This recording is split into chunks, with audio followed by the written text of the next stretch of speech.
Here we have the new and refreshed 2025 Cadillac Escalade ESV. Now this one comes in the premium luxury trim level, so just a step below the platinum. Still pretty decked out though. Colors black raven, and then we get the brandy with the very dark atmosphere accented leather interior. Powertrain consists of a 6.2 liter naturally aspirated V8, and that's made it to a 10-speed automatic transmission.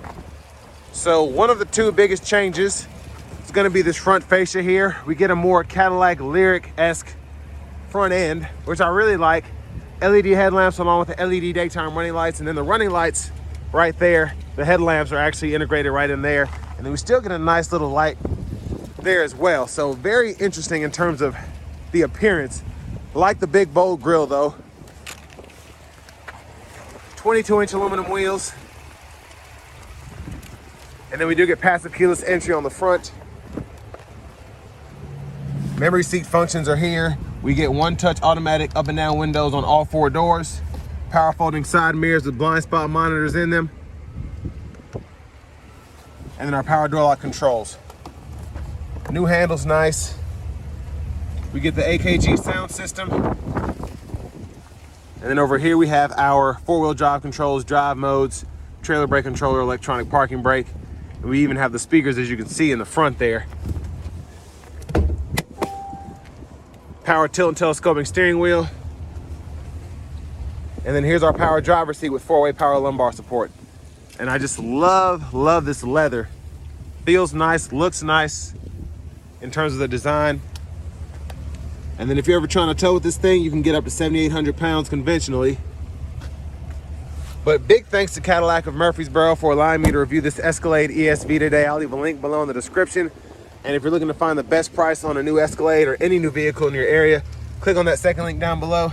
Takes a minute to fill out your information, and I'll make sure the local dealers are fighting to get you the best price on one of these. But let's check out the rear media system. First and foremost, love the space back here, being 6'3" with longer legs, having the seat up front adjusted for someone of my size. And there's a look at the second biggest thing there. We'll get to that after a while. But when you have your subscription hooked up, your Wi-Fi, you can pull up YouTube, Hulu, even a web browser, and then you have your HDMI ports as well. And then one of the coolest things is being able to pull up the vehicle status too, so you can see the fuel range, speedometer, things of that nature. So if you're being chauffeured around, you can tell, geez, slow it down or speed up. Rear AC controls are there. You get 3-stage heated outboard seats. Bottle holders here. You can stow those. Then you have 2 HDMI ports for the screens, 2 USB-C charge ports, and then a 3-prong household plug-in there. So whether you want to charge your Xbox or play your Xbox or plug in your computer, you can use that plug for that. Now this one does have the panoramic sunroof, so that's the sunshade up. There's a look at the third row from up here. Let's go back there, check out the space.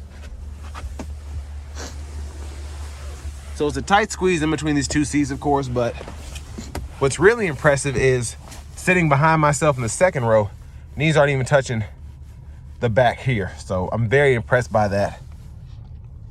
USB-C charge port and a bottle holder on either side. Vents there. And then we have the LED lights throughout as well. But a pretty spacious SUV, and we haven't even gotten to the cargo space yet, so let's go ahead and check that out.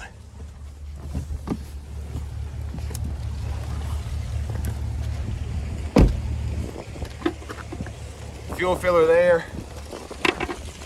You can put regular in here, but premium's recommended for maximum power output. Rear end, still pretty nice to look.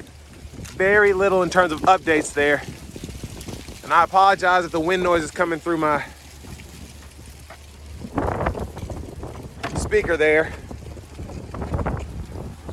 But here we have the glass open.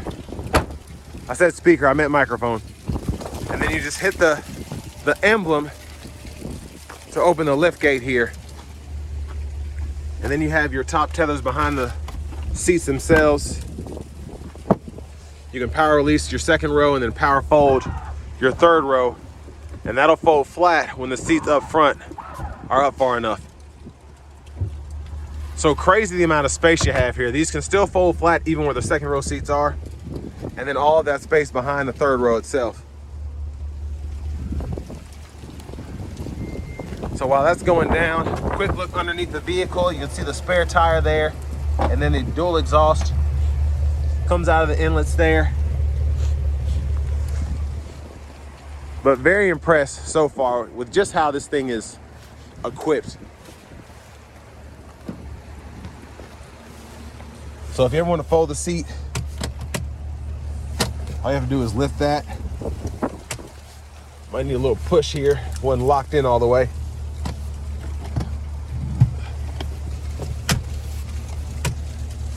So that might be broken already. I'll have to see. But yeah, I'll probably have to fool with that to make it work. It's one thing about new vehicles. You check them out, you're able to fix some things before they get to the customer's hands. But there's a sticker itself. With this one being so new, we still don't have all the specs on it, but there's our front passenger seat, 4-way power lumbar support as well. And then this is cool. You have an HDMI port and a USB-C port. And this is for your third screen here. So when you're sitting in here, you can actually pull this up, and then you have YouTube Kids, Hulu, HDMI, etc. And then your wireless charging pad right there.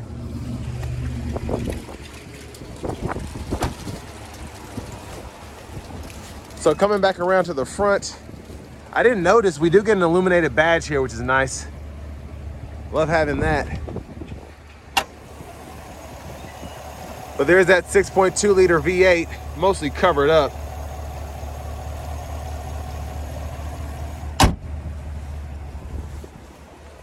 Let's go ahead and hop in the driver's seat here.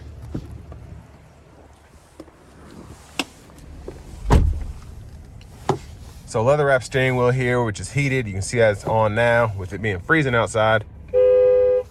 There's a horn there. Now this new system, I believe, on the Escalade IQ, I know for a fact it's 55 inches, so I'm assuming it's that or around that in terms of the length of the screen. And it's pretty neat setup here. We get our wireless Apple CarPlay, Android Auto compatibility, AM, FM, XM radio, Bluetooth audio, Amazon Alexa, Google News, Google Podcasts, and then of course with this having the Google Assistant system, we can also pull up the Google Maps. So go in there, and with a full-on subscription, you can get all the features, but I just like the picture really, just seeing where I'm going, the traffic patterns and things of that nature. But you can also find restaurants, gas stations, etc. Now the entertainment hub, you can fool with that. You have the front passenger screen, you can fool with the left screen, the right screen, and the back. Go through all those settings, lock them, turn the headphones on or off. You have ambient lighting throughout as well, different settings for that. Auto park assist with something this long is definitely nice to have. And then pretty cool, like I showed you in the back, the vehicle status, you can pull that up and it'll show you tire pressure, brake pad life, etc. Vehicle settings, you get teen driver, rear seat reminder, buckle to drive, and then you can turn on your Super Cruise lane change if you want to. And if you want to change your language or systems of measurement, you can do that here. Change your units there. Backup cameras there, guidelines follow you as you turn the steering wheel. You have several different views, including a curbside and a hitch view. Same thing for the front for the most part. You don't get the hitch view, of course, with the front, but just a lot that you can do here. And then when you have a trailer, you can have those views as well. Now for the glove compartment, button right here opens that up. But we're not done. Second screen down here controls your AC, so we can toggle the temperature, fan speed, auto mode, all of that, sync, and then you have your heated seat controls actually in the screen here. So you have heated, cooled seats, which you can control there. And just a ton of different settings on top of that. Now go to your controls. This is where you can control your child safety locks, power window lockout, and then you can lock out the rear AC controls as well. And then your park assist, camera, all of that can be toggled from the screen as well. And then I know it can be a a lot, but your heads-up display controls, and then you have another button for the glove box releaser right in here. So a lot that you can fool with. It might seem overwhelming, but once you get used to it, it's really simple. Everything makes sense. Headlamp controls are in here, then you have the auto high beams, and then a shortcut for that down here as well. So that's one thing that you'll have to get used to, is you don't have a stalk or anything to turn on your headlamps. You have to do it all through the screen. And then you have shortcuts, soft touch buttons here to go through your system. Everything's pretty quick. Volume knobs here, turn that up or down there, click there to mute. And then down here, hazards, automatic brake hold, auto stop toggle, and then you have a shortcut to turn the heater air on or off. Now behind this screen, you do get a USB-C port there, a little storage, which is nice. Of course, that wireless charging pad. Bottle holders are here. And then your center console cubby space, you get a USB-C, USB-A, and a 12-volt in there, along with the removable tray. Now there's the panoramic roof with the shade open, and then I'm gonna show you how far it slides back. I like how quiet the actual roof is too. There's one touch all the way back. Then you can one touch close it as well. Look at the back seat from up here. Now you have the sensor inclination system there. You can power fold the third row from up here. You can toggle that power lift gate from here, and then your sunroof controls right in there. OnStar, and then your rear camera mirror, turn that on or off there. Now back to the steering wheel, you do get your rain sense wipers, of course, so you can toggle those. And then your rear wiper as well. Rear fluid there, and then front fluid there. And then when your low beams are on, you can toggle the high beams or flash that way. Now with this being all here, we don't have a shifter over there or in the screen where the old models had it. We have the column shifter, which GM is putting that in a lot of models here. But hit the brake, pull for neutral, pull then up for reverse, pull then down for drive, press P for park. It's actually pretty simple once you get used to it. Now once you're in drive, you can activate your low mode here, and it'll show you there on the screen, and then you can manually shift using that if you want to, and then you can go through all 10 speeds. Now this does have Super Cruise, indicators there, sensors here, and to turn that on, you want to activate your adaptive cruise and then hit this, and when applicable, you'll see the indicator light up. But the gap adjust for the adaptive cruise can be adjusted there. And then track list or radio station presets can be toggled, mute, audio sources, click that. And then you can go through those using the scroll bar, and then volume right in there. But voice recognition's here, Bluetooth is there. So tons of stuff going on here. Heads up display right there in the middle. It doesn't flash like that. That's just how the camera's picking it up. And finally, push button start.